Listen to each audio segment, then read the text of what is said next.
Hey Teach Better fam, it's Chris here with another bonus episode for you. In this bonus episode, we are highlighting the current Focus on the Focus series with Katelynn Giordano and Dave Schmittou. Every Wednesday at 7 p.m. to 8 p.m. Eastern, Katelynn and Dave go live on YouTube, Facebook, and Twitter to discuss grading, assessments, and providing students with meaningful feedback. We really hope you join us live on those Wednesdays, but also wanted to provide you with a recap from the weekly episodes that they are recording. We hope you enjoy this. Let's get into the episode.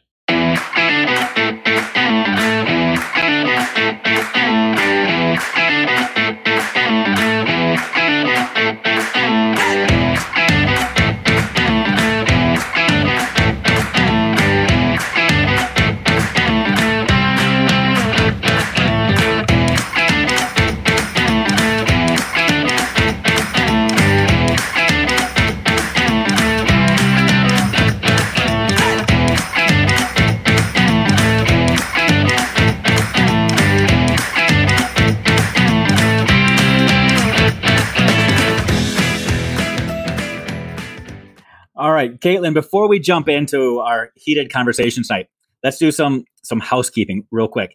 StreamYard, which is the platform that we use for this, is having issues today. Lots and lots of issues where they keep bouncing people out. So if you are watching this and you're still able to see this and you're on Facebook, do me a favor. Go into the Teach Better Team group page and just let people know that you can still see this on one of these other platforms, on YouTube or where you're watching this on Facebook or Twitter or wherever it is, because people are getting bounced in and out. I'm seeing the numbers spike up and down. I know what's happening to people. So go in there, tag people, say, get over there and keep watching this. StreamYard's having some issues, but we want to make sure that anybody that wants to be part of this conversation can be here. So, all right, you ready for this talk, Katelynn? So ready. Are you ready, Dave? I'm ready. Let's start by saying hello to the people that were able to find us somewhere on the social media universe. We got Ray Porton joining us he's close to you. He's over there in Northern Illinois, leading amazing teachers, and Rob Breyer, aka the guiding principals from North Carolina, joining us. We got Holly Stewart, another Carolina friend, joining us. Holly is absolutely amazing. Nikki says this is her favorite hour of the week, which is confusing because I thought Brain Break was her favorite hour of the week. She likes you way better than Jeff. I gotcha. Yeah. So many amazing friends joining us from all over the place. I'm just going to keep clicking here because we got people that are just popping in all over the place. So, Hi, Neil. Right? Now you're nervous, aren't you? Yeah. There's the one and only Neil Gupta joining us. Just to listen to you, to judge and critique every word you say, Katelynn. Better be on my A game. You're always on your A game or your 4 game or your high 5 game. We can start talking arbitrary grading, but that was week 1. But this is week 4. I'm going to do a quick recap real quick, Katelynn, and I'm going to toss it to you. We talked before we went live, and you've got a lot of things that you want to say, and I'm going to shut up and just let you say those things in just a minute. But for those people that are tuning in right now for the first time, this is your first ever Focus on the Focus, no worries. We're going to be talking some stuff that you're going to be able to pick up on and join in the conversation. If you've been a part of the ride for all 4 weeks, we're also going to be building on the conversation and maybe making some connections back. Week 1, we kind of just painted that overview, all things grading. We talked about why it's important, why this is a conversation that you and I are both super passionate about.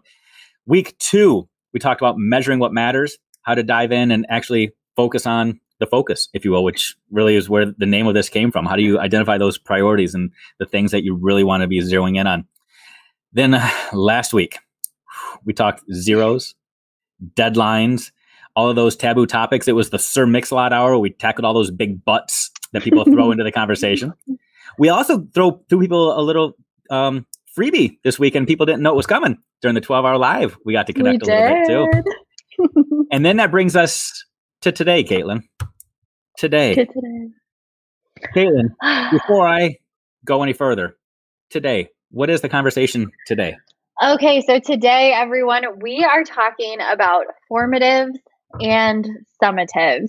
And we know all of you that have been joining us and those of you that are just joining us now, you're here because you are ready to poke the bear. You are ready to have some of these hard conversations. You're ready to tackle some of these difficult problems that we face as educators in this big old institution of education. And we want to start off by talking about formative versus summative. But because I'm an English teacher, we have to get down to semantics. And it's always important. This is just kind of a random, like offside kind of like tip that I have. Anytime that you're about to enter in a conversation that is difficult, that might be considered taboo, that might have some controversial topics come up, it's important to start by having that common understanding of what it is you're talking about. So I wanted to start by talking about what formative and summative mean, because there is a lot of misconception out there. And one of the things that really grinds my gears is when people talk about formatives. Hold on. Time out. I thought I was the old one in this, and you're bringing out grinds my gears? Yes! Okay. Way to censor yourself, but keep going. Thank you. I'm trying to keep it PG, Dave.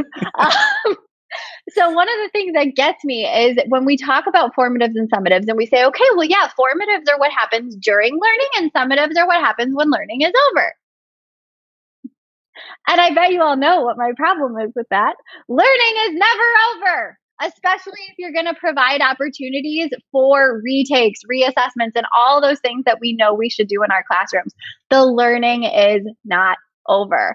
So instead of defining formative and summative assessments in that way, I always try to say it as a different kind of semantic issue. So I'm going to get down to like a really specific definition here. Formatives are the assessments that you do during instruction. When you are giving direct instruction, small group instruction, any kind of instruction, the formative assessments are those checks for understanding when instruction is happening. Summatives are what happen at the end of planned instruction. So at the end of a unit, at the end of a project, that is where the summative happens. Not when the learning is done, but when the instruction that you planned is done. Now, it allows for that flexibility as well, because we all know that sometimes the instruction doesn't end when we thought it would. We have to go a little longer. This definition works within that framework as well. So before we got into anything, I was very settled on making sure that we defined those words properly. Okay, so I'm glad I let you go first. I told you I wanted to let you go first because once I started going, I might not stop. So let me take what you said and take it a step further. I also want to clarify and add some definition. I want to add some context. I also want to throw in some context as to why we get this wrong and why this matters. Because this is a lot of the other conversations we've had have been conversations about how you can take the good things you're doing and simply make them better. This is a conversation, I'm going to be very, very, very blunt. When we do this incorrectly, we are committing educational malpractice. I'm saying that very directly and very clearly, because when we do this incorrectly, it actually hurts kids. Doesn't just stop them from growing as much as they could. It actually hurts kids. It's harmful. It is harmful for their growth, development, and their learning. So let me paint a little context, if that's okay, and chime in whenever necessary. Also, let me just remind people, again, if you want to jump into the Teach Better group and just tell people we're here, because I still see people getting kicked in and out. Megan Wells is saying it's her fault. She goes in, she says hi, and things crash. So jump in there, tell people we're here, and we'll continue on with this conversation. But so here's the context. This is something that actually started to get misabused about 15 years ago. Here in American educational society, here in America, here in the world, we have a fast food mentality. We want everything quick. We want everything easy. We want to just get to the bottom line, save ourselves the time. We want everybody to give us the Cliffs Notes. Just tell us the summary. We want to read the last page of the book before we start it. We want to binge watch TV because we don't want to have to wait a week. We are very, very, very impatient. We want everything now. But the result of oftentimes just wanting things right now is that we get things incorrect. So here's what has happened over the last 15, 20 years. About 20 years ago, a lot of research was done on this topic that we're discussing. When I say a lot of research, it was the epitome of the research that was being done. It was the start of the assessment movement in America, where everybody was preaching about the importance of assessment, rightly or wrongly. There was a lot of research being done on how to do assessment correctly and the value that was attached to quality assessment. But research, as you know, Katelynn, scholarly research, the stuff that is quantifiable or qualitative, the stuff that deals with statistics and analysis is yucky for a lot of people. There's a lot of people that don't like to read that stuff. And they say, just tell me what it says. I don't want to read it. Just give me the Cliff's Notes. So there were a couple of people like me who get to walk around and stand up on a stage and present to people that would go up and they would try to provide the Cliff's Notes version. Some people would then even write books based off of the Cliff's Notes version of what they thought was being said. And what they thought was being said was that there should be formative assessment, there should be summative assessment. What they thought was being said was that they thought people were saying formative assessments are these informal practice activities that shouldn't be worth a whole lot. There's these summative assessments that should carry with them a lot of value. That's what they thought was being said. And they thought it was being said because so many people kept saying it. You can pick up books today from major publishers, major educational publishers that are putting out books that talk about assessment, that have hundreds of citations in the back, that if you follow the cookie crumbs, one citation leads to the next citation, which leads to the next citation. People are citing a book that is citing a book that is citing a book that is citing a book that ultimately cited the Cliff's Notes and never got to the heart of what the research said. We have played the telephone game with this and distorted it so much that now we have this pedagogical belief that we hold on to because there are so many books that got it wrong, so many people that have preached it incorrectly, so many districts that have created policies and procedures that are based off of inaccurate communication, inaccurate information. So one thing I want to do today is set the record straight. Yes. So I'm going to clarify the definition even further. Do it. When we're looking at the research, and by research, I'm going to go deeper here. I'm going to geek out a little bit. I'm going to geek out. By research, there's a lot of different kinds of research that we can examine. Typically, when people are talking about research, they're talking about things that are considered peer-reviewed research. Let me explain peer-reviewed research from somebody that lives in higher ed. Peer-reviewed research means you write something and your peers look at it and say, yep, I agree. Your peers have reviewed it. In my day job, I have to write peer-reviewed research. I have to write things and then send it out to other academics who look at it and say, yeah, this aligns with my thinking. And when it aligns with their thinking, you get the rubber stamp and, yep, this was peer-reviewed. Oftentimes, if you are reviewing something that doesn't align with your own construct, it doesn't move forward. Or people send it back to you and say, I'll only approve this with major edits, which means nobody will ever see it. It will never see the light of day. There's a lot of peer-reviewed research right now that is garbage. Put that out there. Because all it does is align with misaligned thinking. But if we were to go back to the research that was quantifiable, done with real reliability, real validity, focusing on what was actually working for kids, there was a big synthesis on what all that research says. And I've talked about John Hattie all the time, but John Hattie, I think if you're going to read anything and you don't want to read all the research, just read John Hattie, because John Hattie did the work for you. He went and did a huge meta-analysis on the research that was done. And John Hattie himself, John Hattie, the researcher that defined all this and talked about making thinking visible and making learning visible, focusing on the things that matter, focusing on the focus. John Hattie very clearly says all assessment should be used formatively and summatively. Boom. Notice he didn't say that all assessment needs to be formative or summative. All assessment needs to be used formatively and summatively. He says the best teachers are students of their own work. The best teachers are constantly examining their craft to figure out if what they're doing is working or not. All assessment should lead to the next thing. If you continue to look at Hattie's research, he not only identifies all the things that work, he identifies the stuff that's harmful for kids. One key tenet that is harmful that I want to bring out into this, one thing that actually hurts kids is when we label kids. When we label kids based off of assessment, meaning not there yet, got it, don't got it, proficient, not proficient, that is a harmful practice. Telling a kid they sit at the bluebird's table, the redbird's table, that they are smart, they are dumb, they are at risk, they are gifted. All things that we do based off of using assessments. formatively to figure out what we need to do next. We are labeling kids as a result of those assessments, which hurts kids, period. Okay, Katelynn, sorry.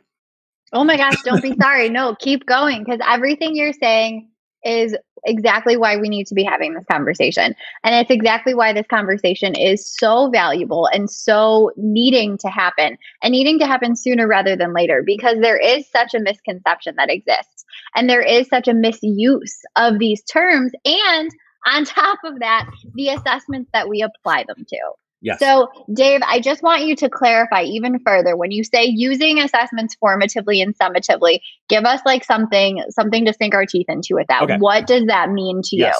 So glad you asked, Katelynn. So it's funny when you add two little letters to a word, it not only changes the definition of the word, but it changes everything about the word. It changes how we use the word. It takes a word that was a noun, a label-making machine, and turns it into an adverb, which describes an action. Describes an action, because assessment leads to action, number one. So here's the fallacy that we see. And I love that Rebecca has put in here that she heard at a PD ... And I'll talk about the things she heard at a PD later on, because I think that proves the point. We hear at the PD, we hear from that person. We hear from that one random person that got paid money to hold a microphone, who must be an expert because somebody paid them money to hold a microphone, right? Ridiculous. It's garbage. So here's the fallacy. Here's where we miss the mark. So let's just take this construct, if you will. Formative instruction, as you defined it, happens in the point of learning to inform actionable steps so that the teacher and or the student can say, here's where I need to go next. It informs, aka formative, informs, formative, same root. We got it. It's informing where we go next. But here's where we've missed the mark. Whew, so many places. I'm just give you something concrete and tangible. When we say that formative instruction in most places is informal, which takes it a whole different level, meaning it doesn't count for a lot of points. It's not supposed to be graded, as Rebecca said, in some places, or they say it's not supposed to be weighted as highly. We're going to go there in a second, Katelynn. What we're saying is that we don't have a whole lot of reliability. We don't think that data that we're getting is all that valid, because if it were, we would be treating that like we treat the summative stuff, which is a whole nother issue. So we're saying that this is data that isn't very reliable. It's not extremely valid. It doesn't tell me a whole lot, but that's the stuff I'm going to use to inform my next steps. And then we take this other stuff that we're saying is summative because, it's good. Oftentimes it just means it's more. But we're saying it's better. It's of higher quality. It's more rigorous or more reliable or more valid. And then we can't do anything with it because it's come at the end. Which, excuse my language here, I know we're on Facebook, that's ass backwards. That's ridiculous. For us to say the good stuff we're not going to do anything with, the bad stuff is what we're going to use. How ridiculous is it? I mean, just on the common sense level, we don't even have to do the research to understand that makes no sense. We're going to make informed educational decisions based off of data that we think is no good. It's ridiculous. I think that sounds great. Let's do that. Yeah, it's stupid is what it is, Katelynn. Let me give you a real life example that has nothing to do with school. Hit it. And again, I apologize, people. Probably not PG, but whatever. I'm going to go here. I have 4 kids. As a father of 4 kids, I have seen my fair share of pregnancy tests. Here's what I know. I know that there are often indicators that lead my wife to think, hey, I should probably take a pregnancy test. Very rarely does she just wake up in the morning and say, hey, let me pee on a stick today. It doesn't happen.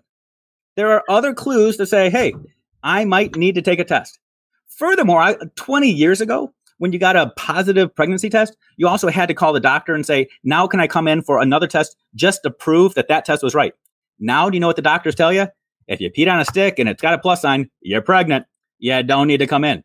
The test told me all you need to know. Now go take the prenatals.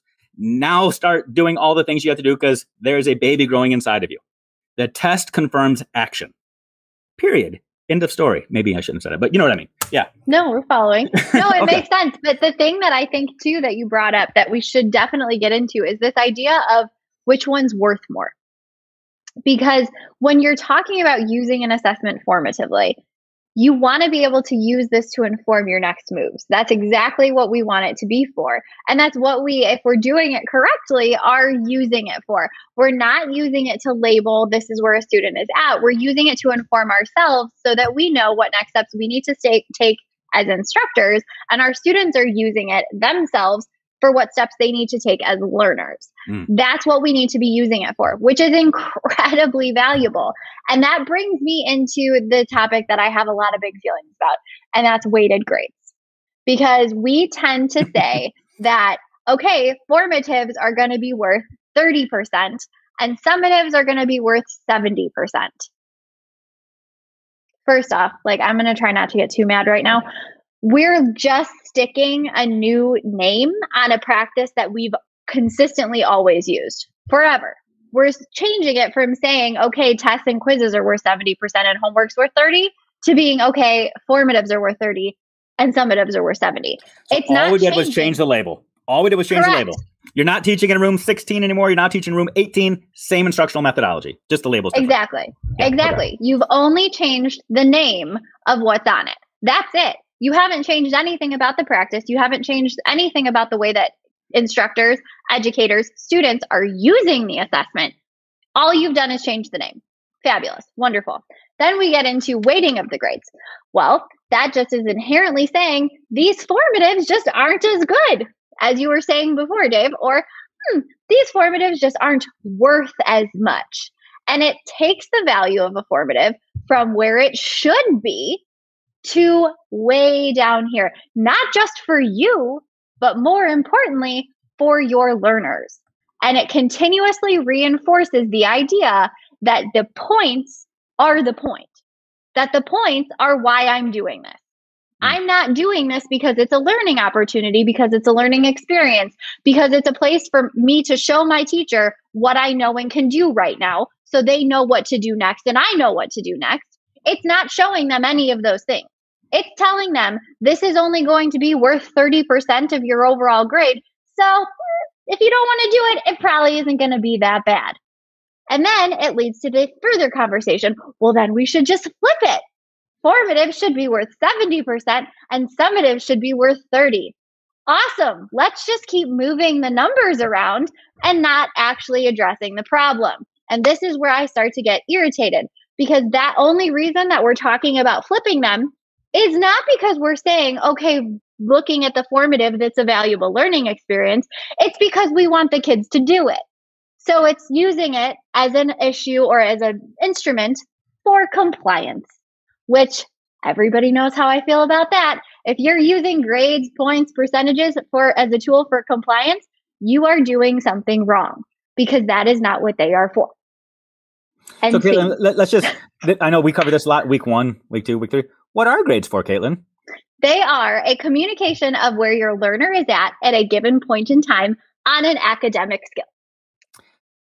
Okay, so I want to take that. I'm so glad you actually added that at a given point in time, because this also leads itself, I'm going to come full circle and talk weighting in a second, but this also leads itself to a conversation about pre-tests and post-test. Okay, so I'm gonna rattle some cages right now. I guarantee it. There are going to be some people that are going to push back, or they're going to listen to this and say, "Oh, I guess I'm done with focus on the focus because I disagree." Don't leave. Feel free.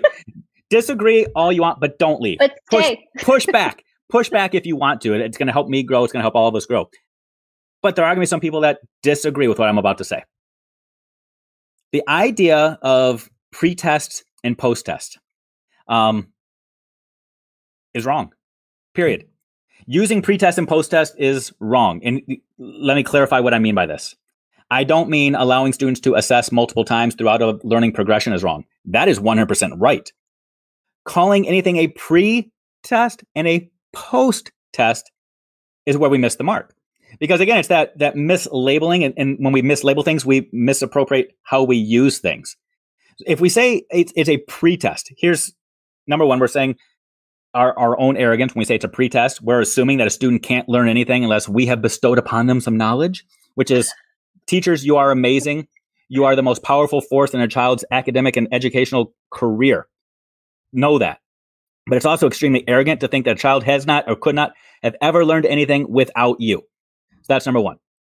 Then also having this concept of a post-test implies that learning, as you already said, stops or is finite or exists somewhere on a continuum from 0 to 100 or from 1 week to 2 weeks. And there's this endpoint, which is also incorrect and inaccurate. I've heard some teachers say, well, I have to have a pretest and a post-test so that I can show growth. Well, number one, a pretest and a post-test does not show any direct impact on what you have done. It simply shows that a kid was alive, because when kids are alive and they experience life, they grow. They learn things, period.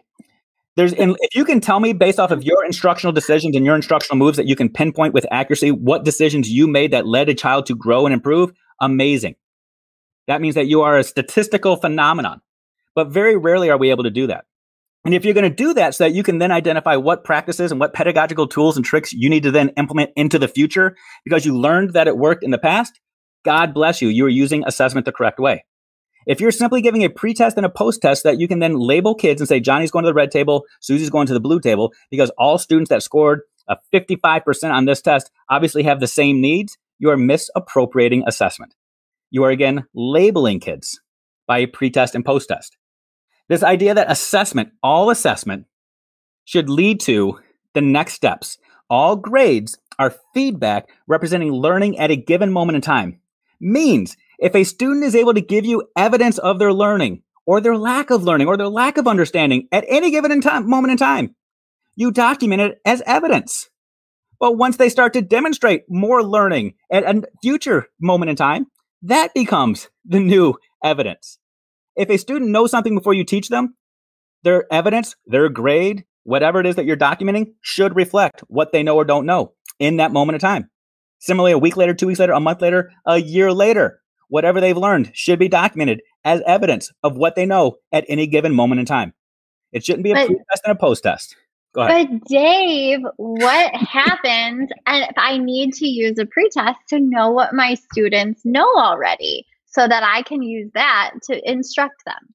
Isn't that what we've been saying? Yes. All assessment should inform you about where a kid is so that you can then say, here's where you go next. But for us to call it a pre-test assumes, again, many things. It assumes a kid doesn't know anything. And it's pre-what? Pre-what? Pre-arbitrary moment in time, pre-our instruction. I agree. Assessment always precedes a next step. Assessment should always lead to what's next. Always, always, always. I've heard some people say, okay, Dave, that's fine. I don't grade my pretests. Why? Why don't you grade a pretest? And people will say, because it's not fair, because I'm going to be penalizing a kid, which means, again, we're using grades as carrots and sticks, whips and chains to incentivize compliance. If a kid knows something, give them evidence that they know it. If a kid doesn't know it, collect evidence, document the evidence of what they know or don't know, and move them forward. All assessment, not a pretest, not a post-test. It's just assessment, period. And that is, I think, the point that is so valuable here. And it's how we started our conversation today, too. Words and what they mean matter. And when you're talking about giving students an assessment, the minute that you have a label even on that assessment, it takes on a totally different meaning for those students, and it takes on a totally different meaning for you. Words matter. The way that we talk to our students and the way that we approach assessment with them and talk about assessment with them is so important, because it's how they shape their own thinking, not just about tests, projects, assessments, but about learning. Mm-hmm. And we need to make sure that as the educators, we are modeling, but we're also helping develop their thinking about themselves as learners. So when we talk about using assessment, it's not just us that needs to be using it. It's also our students. And we need to be making sure that the words that we are using to talk about it reflect that and help them see how to use it. Yes, 1,000%. And I just flashed on the screen a comment that Rob Breyer had. And if it's okay, I want to address this because yes. I think it's an important issue. So Rob Breyer is bringing up the idea of state assessments. And I'm going to put an assessment distributor on notice here. NWA, MAPS assessment, I'm calling you out right now as well. Because whether you are Pearson, whether you're NWA, whatever your product is that you are using, number one, your products are designed to help drive people towards more of your products, aka your textbooks and your resources. It's a sales loop, people. It's a pyramid scheme. But I digress. Let's just talk about those state assessments that are oftentimes developed by Pearson and others, but neither here nor there, that are assessing growth, that are pre-test, post-test, right? So to Rob's point, aren't state assessments in essence a pre-test, post-test? They're comparing where a student was to where they are so they can make some sort of determination or label a teacher as good, bad, or ugly, effective or not effective. Very rarely are we using those assessments to truly document and demonstrate our next steps for a student. We're using those to slap a label on students, to slap a label on teachers, to slap a label on schools, which is, again, educational malpractice.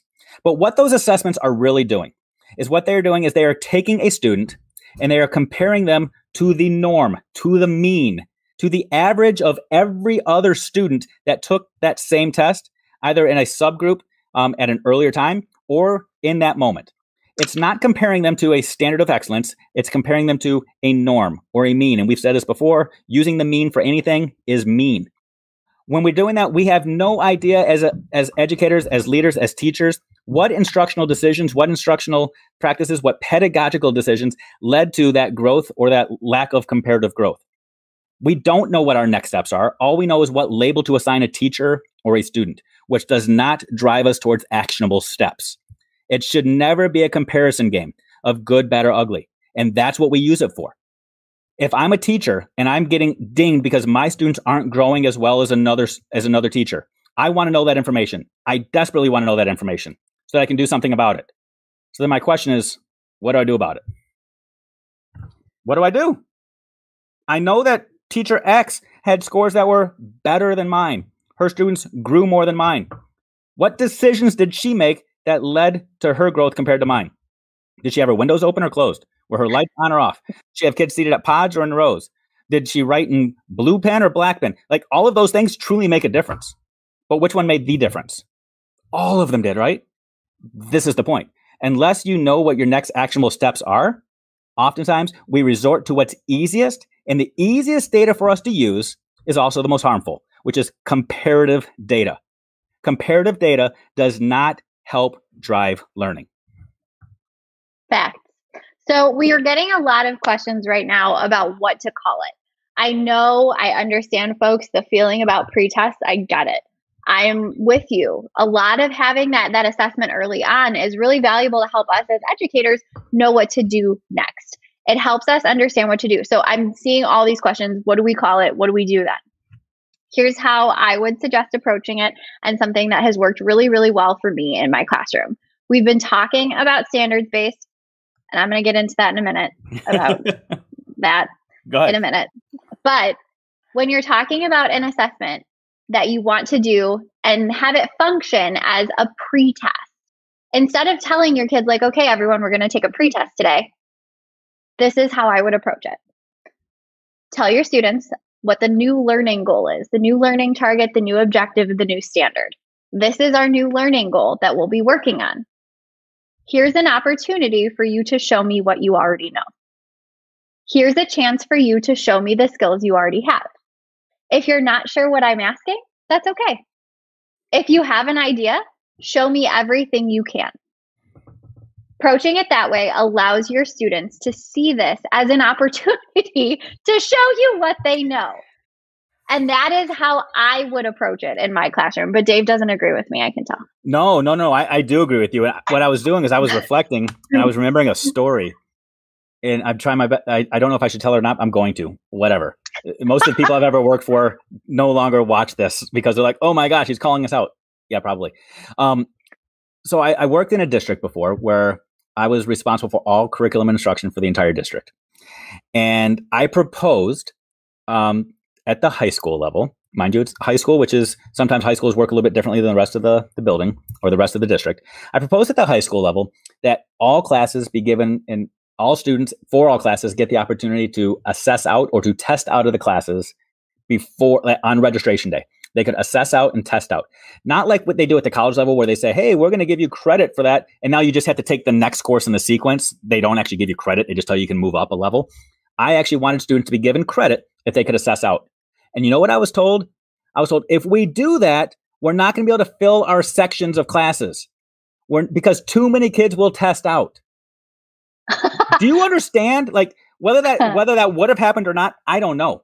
But that was the mindset, that we can't allow our students to show us mastery early on, because some kids might actually show us they know what we're going to be teaching, and therefore they're not going to need to sit in our class. That is exactly why we need to be doing this. This is exactly why we need students to be able to show us what they know, so that we can truly give them an experience that they need. Not necessarily just to fill classroom space, but so that we can truly meet kids where they are and push them from wherever they are to where they need to be next. That's the ultimate goal. Assess so that you can plan for next steps for kids. Always. That's it. So, Katelynn, I'm going to ask you a question. Yeah. I know you hate it when I ask you these questions, put you on the spot. So there's a story that goes with this as well. So if you want to just pass the baton back to me right away, feel free. Okay. So here's the question. We're talking pre-test and post-test. We're talking assessment. We're talking all of these big things. And in people's heads right now, it's okay if they're still thinking assessment in terms of test, quiz, project, presentation, something along those lines. Okay. I don't even want to push back against that right now. When should teachers give an assessment? Oh my gosh. Okay. This is a phenomenal question. I actually love this question. I'm really glad you asked it. Okay. You should be assessing all the time. I don't like the idea of giving an assessment, because what we do, and you are already doing this, if you are a good teacher, and you are because you're here, you're already doing this. You are assessing all the time. When your students are responding and participating in class discussions, and you're noticing what they're saying, what misconceptions they have, how correct their answer is, how great their answer is, how much mastery their answer reflects, you're assessing. You're noting to yourself, okay, this student is getting it. Great. I can move on. Or if you have students that are sharing misconceptions, you're noting to yourself, we don't really understand this. And then you backpedal, you take a step back, and you teach, you explain, you reteach. That's assessment. You're doing it.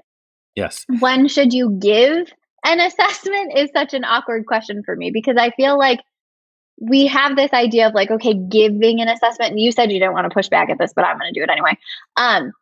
Giving an assessment makes us tied to this idea that an assessment is, number one, something that I, as a teacher, am controlling, which problematic, number one. Number two, I don't view assessment as just that, okay, here's the test, here's the project, here's the skills that you like. That's not assessment. Assessment is an active process.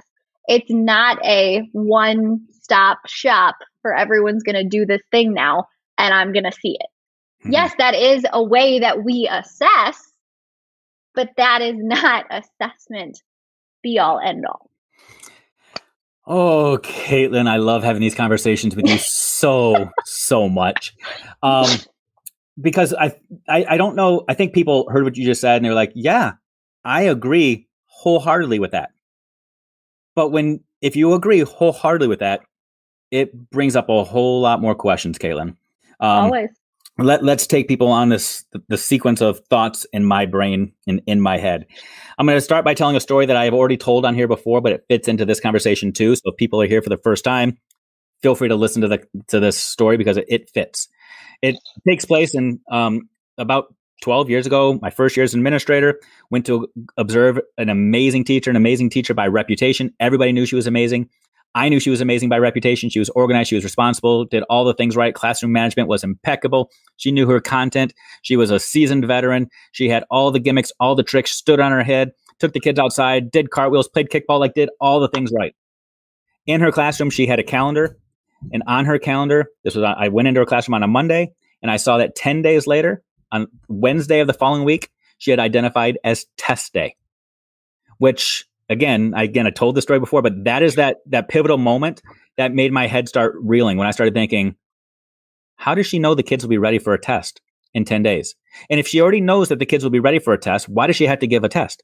Why is she putting so much value on test? Why didn't she have every other activity the kids were doing on the calendar? Why did she have test and stars and circles and hearts and glitter? Like all the things were on there, as though this test were the most important thing about everything she was doing. Everything she was doing in her class was building to said test, as opposed to a test or an assessment leading to everything that she was doing. It is a completely different mindset to say, I'm going to teach so that I can give a test, meaning I'm going to do something to you at the end of this, versus I'm going to test so that I can figure out what I need to do. It's like going to the doctors. They run the test and then figure out the treatment plan. They don't just say, start popping a bunch of pills and then come back in a couple of weeks and we'll figure out which one worked for you.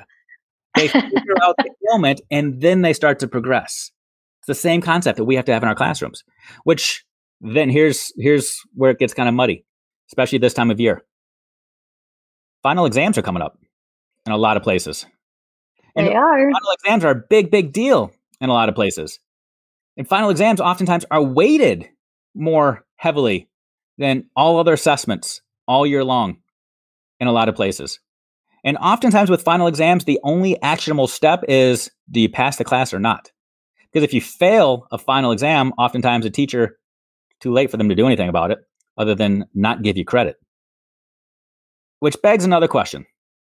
Do we even need final exams?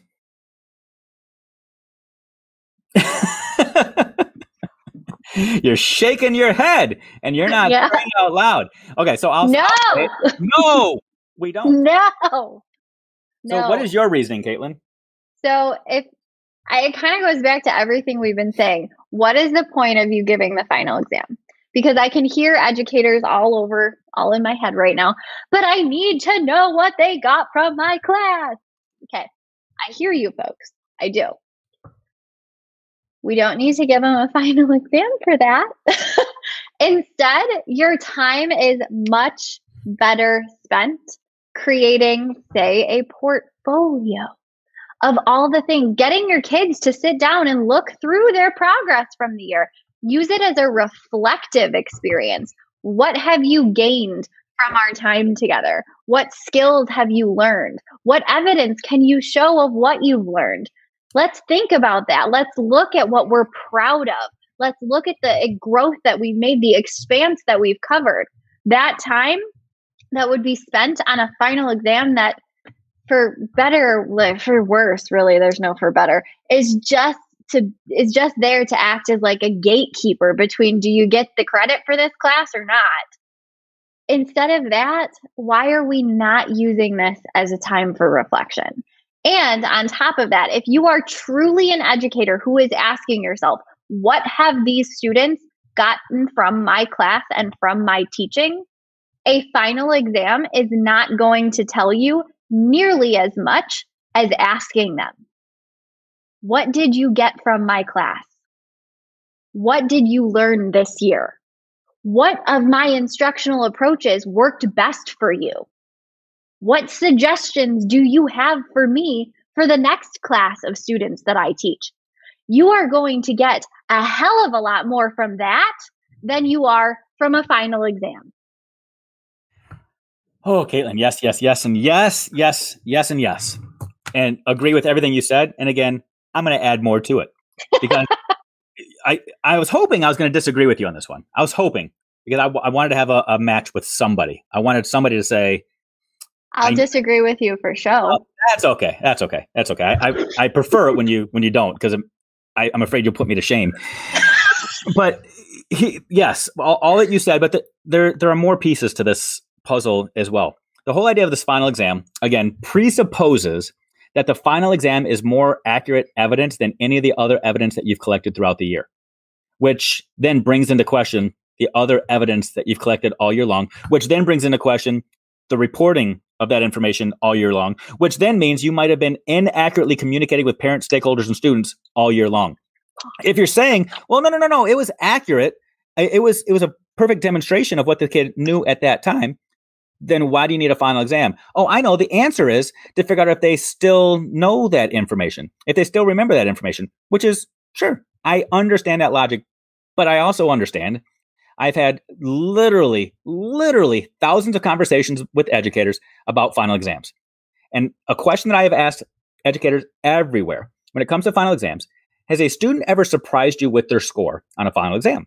And there are times when students surprise teachers and they say, oh my gosh, I did not know that student had that in them, which I want you to think about that for a second. If you're being surprised on a final exam, that tells us something about the assessment you had all year long. Or it tells us that the student did something differently, that they learned something differently, probably independent of your instruction. What tends to happen when a student gets a bad grade on a final exam is we say that student didn't study hard enough. that student didn't work hard enough. Or if a student just needs to get a better grade, they need to get a better final exam score, we'll say, you just need to go study more. Let's go back to what John Hattie said. All assessments need to be used formatively and summatively so that we as the educator can determine what we need to be doing differently to help support the student. Not so that we can assign blame, not so we can tell the student, this is all on you. Assessments should drive us to our next steps. And if we're saying that all a student has to do to learn the information needed for your class is to sit in the room by themselves with a book and to learn the information, all you have done, said teacher, is say that you are not needed. The student could have learned all this stuff independent of you, which is a complete aberration from the truth. The truth is students need you, which means we don't need to say, in order for me to figure out if I'm a good teacher, you need to go sit in your room by yourself, memorize a bunch of index cards, because that's not what teachers do. Teachers teach kids. So, and okay, let me go this far as well, because I've also had people say, but Dave, in college, they take final exams. Yeah, they do. They do. And you know what? How many college professors are pedagogical experts that truly study how students learn? None. They are content experts. Just because they do it wrong doesn't mean you do. The difference between most K-12 educators and most college educators is most K-12 educators study their craft and they figure out how to teach effectively so that students can learn for mastery. That's the difference. Most higher ed experts are experts in content knowledge. They are experts in whatever field of study they are experts in. They spend 2/3 of their time doing more research on that content. They spend 1/3 of their time teaching students, assessing students, giving students assignments. They don't spend time researching how people learn. You do. This is why you are amazing. So just because somebody else does it wrong doesn't mean you should. We tell this to our 12-year-olds all the time. Just because it's popular doesn't mean it's right. Same thing here. Do what's right.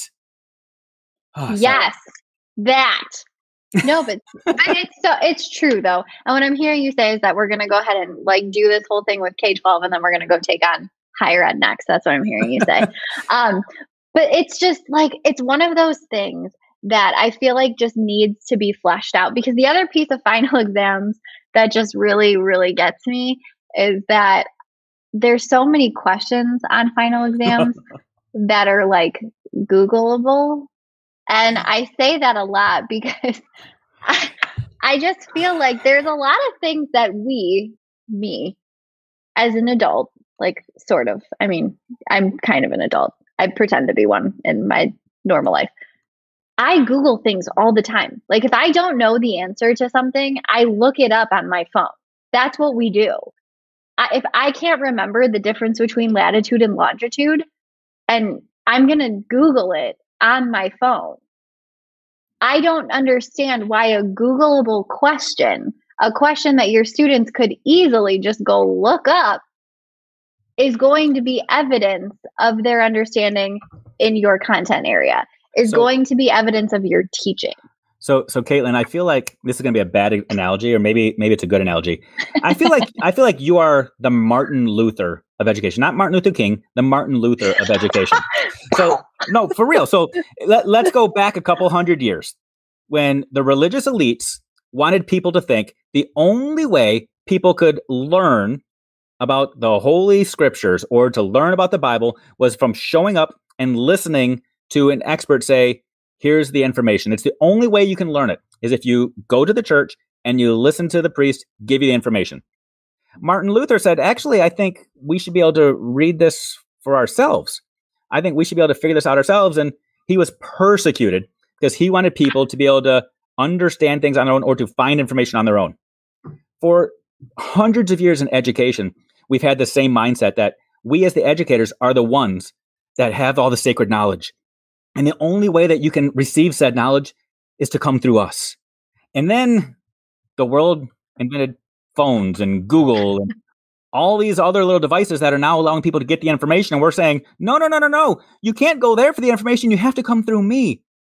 And instead of us evolving and saying, wow, that actually frees us up to now teach some skills that truly matter. All these things that we've said for a long time, I wish I would have learned this in school. you now have the freedom to teach that stuff in school because this little thing is taking all that other stuff out of your purview. You don't have to worry about that anymore. Apple's got it covered. Google's got it covered. Now you can focus on the focus, people. You no longer need to be the sage on a stage with all the information. Let the kids get it somewhere else. Well, and more than that too, teach them how to do that responsibly and well. Teach them how to find quality information. Oh, sort of like the difference between formative and summative, because that's a big thing, right? I mean, we've gone full circle here. This is something that we need to take ownership as well. You can't just say, let me look up formative, because I guarantee if you were to pause right now or open a new browser, again, don't leave us.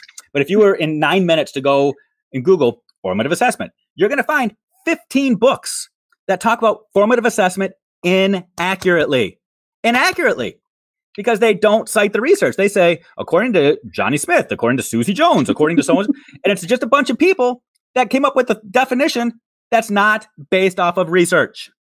Yes. Okay, so one other thing that I just feel like needs to be addressed here, because we've gotten into this now and we've talked a lot about final exams, and this is another question that comes up a lot, and it's one of the topics that I get. Is this but Katelynn? Is it one of those?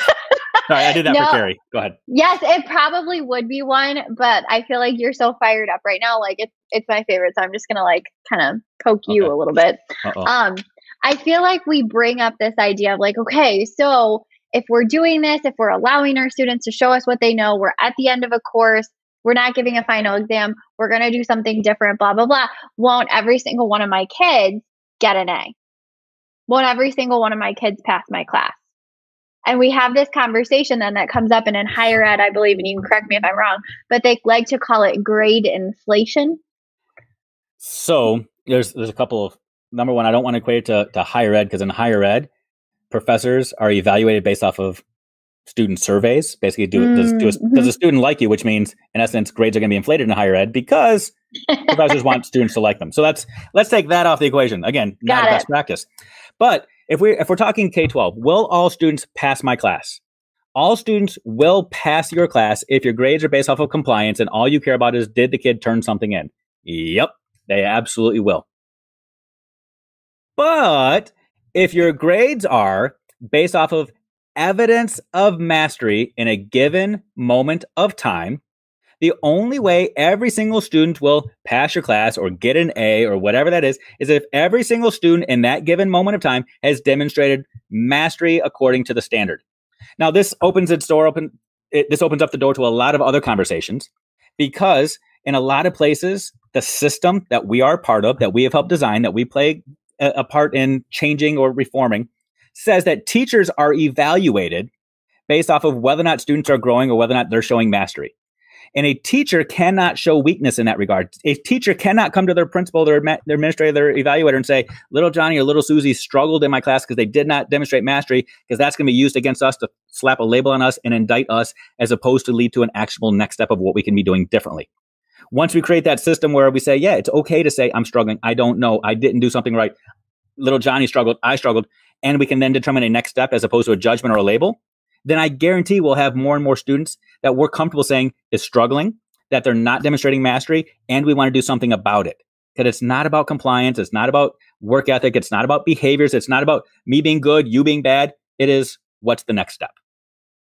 Absolutely. And I always come back to this, because if you're in a traditional system and that's something that concerns you, if you're teaching in this traditional structure and you're like, okay, but what if all of my students do well? First off, ask yourself, number one, why are you asking that question? And who are you referring to?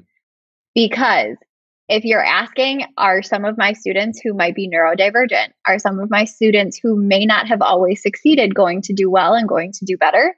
That is not something that you need to readdress, and you need to look at that implicit bias that you have there. First off. Second of all, if somebody comes at you and tells you, well, how come so many of your students are doing so well? How come all of your kids are doing so well? I would respond to that with a question. Isn't that my job to make sure that they're learning? That's the goal. You want your students to be doing well. You want them to be growing and learning. That is literally your job. So if somebody has a problem with you doing your job and doing it well, I say, point that out to them. Respectfully, professionally, but point that out to them. And I'll say, and that actually opens the door to an amazing conversation you can have with that person. Going back to the way that you framed our conversation today, when they say all of your students are doing well. Awesome. Why do you think they're doing well? What gives you that indication? Well, everybody's getting an A in your class. Really? What does that A tell you? Does that tell you that they all did the work? No, that's not what it means at all. It doesn't mean that every single student turned everything in by the due date. It doesn't mean that they crossed every T and dotted every I. What it means is I had standards out and I assessed every student according to the standard, and I got evidence that shows their mastery and their proficiency, their progress over time. And here is that evidence. Would you like to help me grade these things in the future so we can have future alignment to make sure that we are both assessing these standards the same way for validity? I guarantee they're going to be like, no, I'm good. Well done. But if they say, yes, let's do that, amazing, because that's the goal. Because we talked a lot about John Hattie's research. Teacher efficacy is right up near the top as well, which means having teachers aligned with practices, values, and beliefs where they're all doing things in a consistent way towards a common goal. So bring people together. Do it. Have the conversation. Poke the bear a little bit there because it's valuable and it will open the door for something important. And that's how we make this big structural change, folks. It's those small conversations that we continue to have. It's those pieces where we recognize, okay, I've done some learning and some growth. I'm seeing this differently. Now I'm going to bring some more people along with me. Now I'm going to challenge this when I see it. And I'm going to open the door for further conversation and further growth among myself, my colleagues, my professionals, the people that I'm connected with. That's how we do it. That is how it works. Yep. Sometimes it's a whole lot easier to have a difficult conversation when you're all conversing around something similar that's on the table in front of you.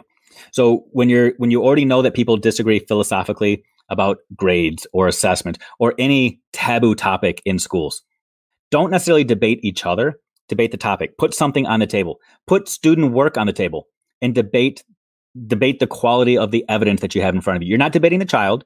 You're debating the quality, which then leads the way to that conversation. You can debate this, the thing that Katelynn and I have done for 4 weeks now.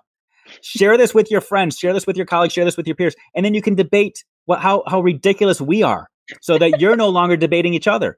Use some third party, use something that neither one of you have staked a claim in, that neither one of you have created. Going up Bloom's taxonomy, start by evaluating something else before you start reflecting on something you've created. Because when you're reflecting on something you've created, you have your own personal bias. So use us to start that conversation if it helps. Absolutely. Oh my gosh. Yeah. Use us for that, please. Well, Katelynn, we've got just a couple of minutes left. I'm going to tell you the question I'm going to ask you in a second, but the question is going to be give them something quick and tactical that they can take and implement in their classrooms in the next couple of weeks, because we do have 2 weeks before we come back together again. Next week is Teacher Appreciation Week, and the Teach Better team is going live every single night next week with amazing people popping on the screen, sharing amazing value, amazing content, affirming and validating all of the hard work that educators everywhere are doing, which means we're taking a week off from that.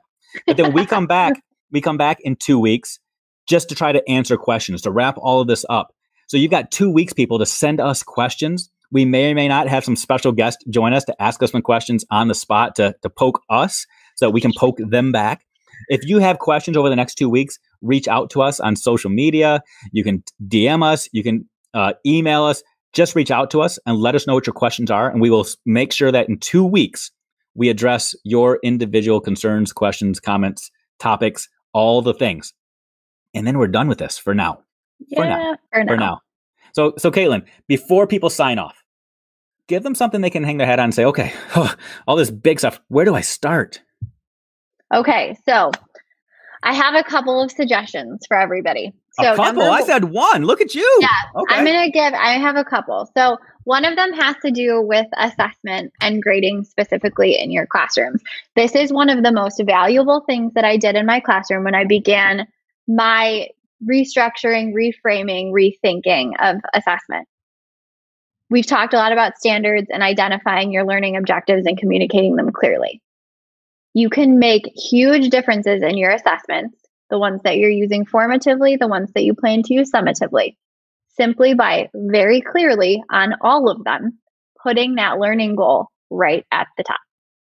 Let them know, and then students will see how those connect because it's right there for them. They can see this is the learning goal that I am demonstrating on this assessment, and they'll be able to see every assessment very clearly. It also will help to make sure that your assessments are aligned to one another.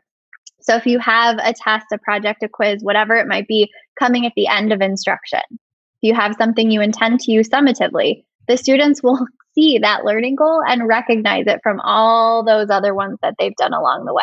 It's a really simple thing to start implementing in your practice, and one that makes way more difference than I ever anticipated it would. So that is my first suggestion for everyone. Something really like tactical, practical, literally something you can go do. The second thing is not necessarily about grading an assessment, though it probably will be.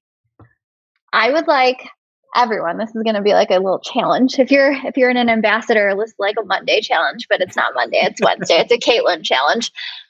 I would like you to start a conversation with a colleague, a peer, somebody in your learning network, either on social or in person, about something you've heard in our Focus on the Focus series that has resonated with you. I want you to be the conversation starter, to go out and poke the bear, to go out and maybe bring it up, to go out and be the starter, be the igniter in that moment. Start the conversation and see where it takes you. Don't shy away from the discomfort and the uncomfortable feelings. Lean into them and be okay with the fact that it may not end with a resolution, but it will get you both further along in your journey. Katelynn Giordano, you are amazing. You are just Dave flat out amazing. You're amazing. Oh my goodness. This is so good. So good. People, if you are not already connected with Katelynn, just connect with her right now. KN Giordano on all the things. It's right there. Yeah, you can see it on the screen. Connect with her. Again, continue the conversations. If you've got more questions, if you want to dive deeper, just reach out. We'll be back in 2 weeks to continue this conversation, to wrap it up, to sing bye, bye, bye, to do all of those sorts of things. So next week, May 5th, we are not here. Teacher Appreciation Week, Cinco de Mayo. Nobody wants to see me talking grades on Cinco de Mayo. I'll just tell you that. So we'll come back on May 12th, wrap this conversation up for now.